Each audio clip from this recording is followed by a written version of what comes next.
شہر کی پرانی گلیوں میں ایک ایسا کوٹھا تھا جو وقت کی کہانیوں اور رازوں کا گواہ تھا۔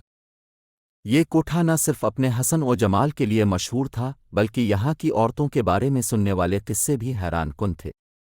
انہی عورتوں میں ایک لڑکی تھی جس کا نام زری تھا۔ زری اپنی خوبصورتی اور سادگی کے لیے مشہور تھی، مگر اس کی آنکھوں میں ایک عجیب اداسی بسی تھی جسے کوئی نہیں سمجھ پایا۔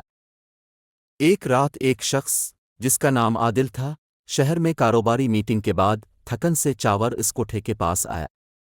وہ پہلی بار وہاں آیا تھا اور اس کا مقصد صرف آرام کرنا تھا، لیکن جب اس کی نظر زری پر پڑی تو وہ حیران رہ گیا۔ زری کی آنکھوں کی گہرائی اور معصومیت نے اسے فوراً اپنی طرف کھینچ لیا۔ عادل نے کوٹھے کی مالکن سے بات کی اور زری کے ساتھ ایک رات گزارنے کے لیے کہا، لیکن عادل کا ارادہ عام مردوں جیسا نہ تھا۔ وہ صرف سکون سے کسی کے ساتھ وقت گزارنا چاہتا تھا، کسی سے دل کی باتیں کرنا چاہتا تھا۔ زری کو کمرے میں بلایا گیا۔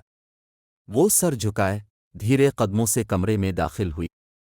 عادل نے اسے آرام سے بیٹھنے کو کہا اور خود بھی صوفے پر جا بیٹھا۔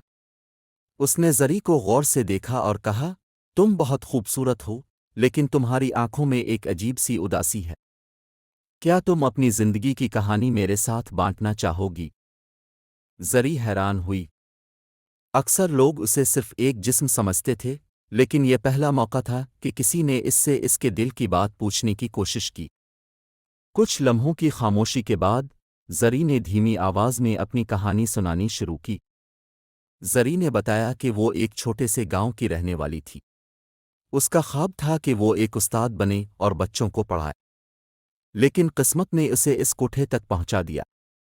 اس کا بھائی بیمار تھا اور اس کے علاج کے لیے بہت پیسوں کی ضرورت تھی۔ زری کے والدین نے اسے اس کوٹھے پر بیچ دیا تاکہ وہ اپنے بیٹے کی جان بچا سکے۔ یہ کہانی سن کر عادل کی آنکھوں میں آنسو آ گئے۔ اس نے کہا، تمہارے خواب بہت خوبصورت ہیں اور کوئی حق نہیں رکھتا کہ تمہیں ان سے دور کرے۔ زری نے پہلی بار کسی اجنبی سے اپنے دل کی بات کی تھی اور اس سے اس کا دل ہلکا ہو گیا۔ رات کے کچھ گھنٹے باتوں میں گزر گئے۔ عادل نے زری سے وعدہ کیا کہ وہ اس کی مدد کرے گا، اور یہ رات دونوں کے لیے یادگار تھی۔ زری کے لیے یہ امید کی کرن تھی اور عادل کے لیے یہ انسانیت اور ہمدردی کا سبق۔ کیا عادل زری کو آزاد کرانے میں کامیاب ہوگا؟ کیا زری اپنے خواب پورے کر پائے گی؟ یہ کہانی کا اختتام نہیں بلکہ ایک نئی شروعات ہے۔